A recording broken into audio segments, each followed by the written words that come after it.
Should Secretary Hegseth consider his position over the signal? Hegseth is doing a great job. He had nothing to do with this. Hegseth. How do you bring Hegseth into it? He had nothing to do. Look, it's all a witch hunt.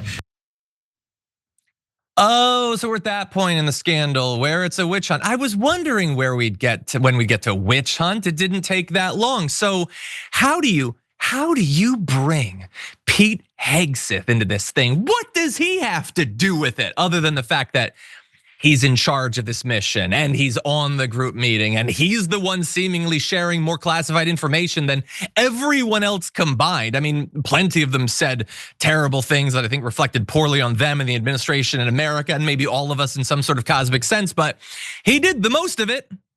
So maybe that's why they're pulling him into this. And let me just hazard a guess that if this were to have happened under the prior administration, I think Trump would have found a way to draw the Secretary of Defense in. I think maybe, especially considering the context that this is a guy that we told you could not be trusted, that wasn't qualified for this position, wasn't qualified to manage either a department or individuals. Hey, what do you know? Like 6 weeks into the job, we have one of the most embarrassing, needless own goals in national security history. That thankfully, because they added a responsible journalist who didn't just give up the game, rather than, I don't know, one of their foreign entanglements or whatever, didn't actually blow the mission. Soldiers didn't actually die as a result of it. But it also kind of fits into the context of what's going on around the country, that we find out about these lost soldiers, I believe, in Lithuania.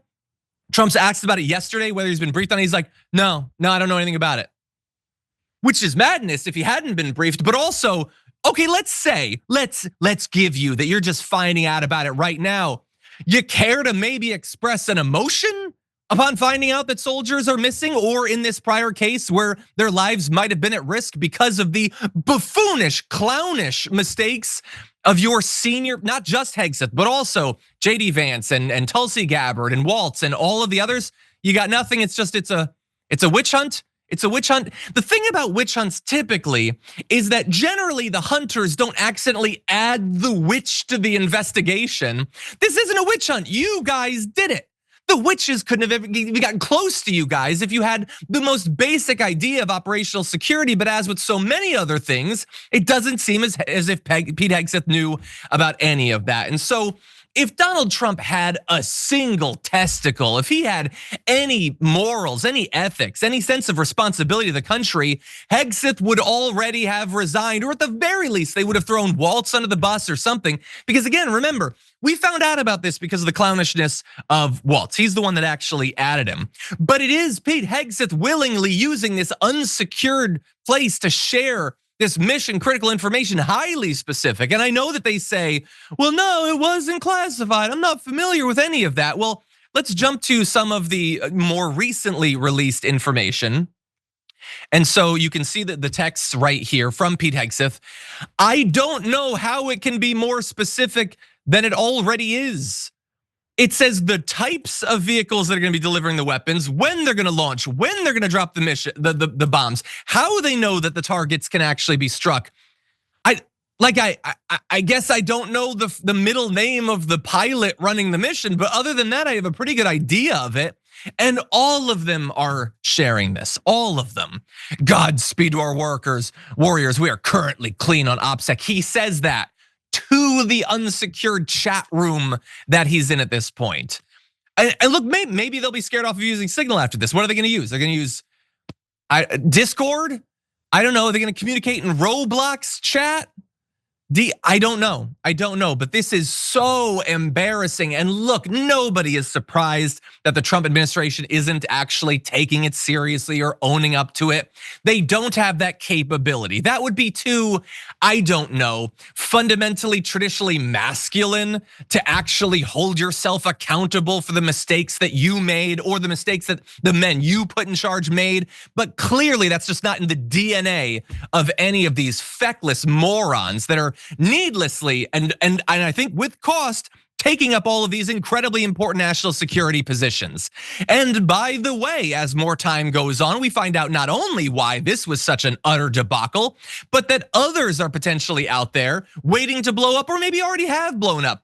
So we find out that the passwords of top US security officials have been found online, including Hegseth and Gabbard and Waltz. And look, maybe Hegseth was on a bender and he accidentally texted someone his password. That's his excuse. But what are Gabbard and Waltz supposed to say? They don't have those obvious flaws. Not those anyway. And so this has been revealed. The paper that reported said that its journalists, quote, used commercial people search engines along with hacked customer data that's been published on the web to find this information. And so none of them are taking this seriously. None of them are holding anybody accountable, at least on their side. There are Democrats who are, I think, doing what they're supposed to do, although it's extremely unlikely to have any effect. Tammy Duckworth, for instance, who is a veteran herself, she said that Pete Hegseth is an effing liar, which he 100% is. She goes on to say, this is so clearly classified info he recklessly leaked that could have gotten our pilots killed. He needs to resign in disgrace immediately. Hegseth and every other official who is included in this group chat must be subject to an independent investigation. If Republicans won't join us in holding the Trump administration accountable, then they are complicit in this dangerous and likely criminal breach of our national security. And that's an important final point, because there is the possibility that laws were actually broken in having this conversation where they chose to have it. But regardless of whether the law was broken, that would hardly be new. They do it a couple times a day in this administration. Hegseth was clearly lying when he said, I didn't share any classified information. I don't know if he was like daring the journalist to release more of the text messages, or again, maybe he literally didn't remember what he had said. He has that ongoing excuse that the guy probably is drunk most of the time, but don't bring that up. They get really mad about it, as we'll talk about. In any event, it isn't just her calling for him to step down. His own hometown paper, the Minnesota Star Tribunal, published this from David French saying if Pete Hegseth had any honor, he would resign. The issue with that is that obviously he doesn't, so he won't. Again, he wasn't chosen for honor any more than he was credibility, competence, any of that. He was chosen for dumb, drunken loyalty. That's it. And hey, what do you know? Because he's shown loyalty, they're showing loyalty to him. Again, it doesn't matter if you make clownish, needless mistakes that reflect poorly on the entire administration. So far, you've been willing to ban a bunch of words Trump and the right don't like, so I guess you're cool. Who cares if you release classified information? You're not allowed to use the word woman anymore. And so, you take the good with the bad, I suppose. If you enjoyed that, then make sure that you never miss another video by subscribing. And if you want a little more, consider hitting the join button and becoming a member. So you're probably wondering, why would I do that? Well, when you do that, you get access to bonus content that I make every single week with Francesca Fiorentini, and it's a lot of fun. You get custom emojis and more. If you join at tier 3, by the way, you even get access to a monthly member hangout with myself. And you'll get all that going forward, but you'll also unlock years of the back catalog that is literally 100 or more bonus clips and top 10 lists and debates and more. So what are you waiting for?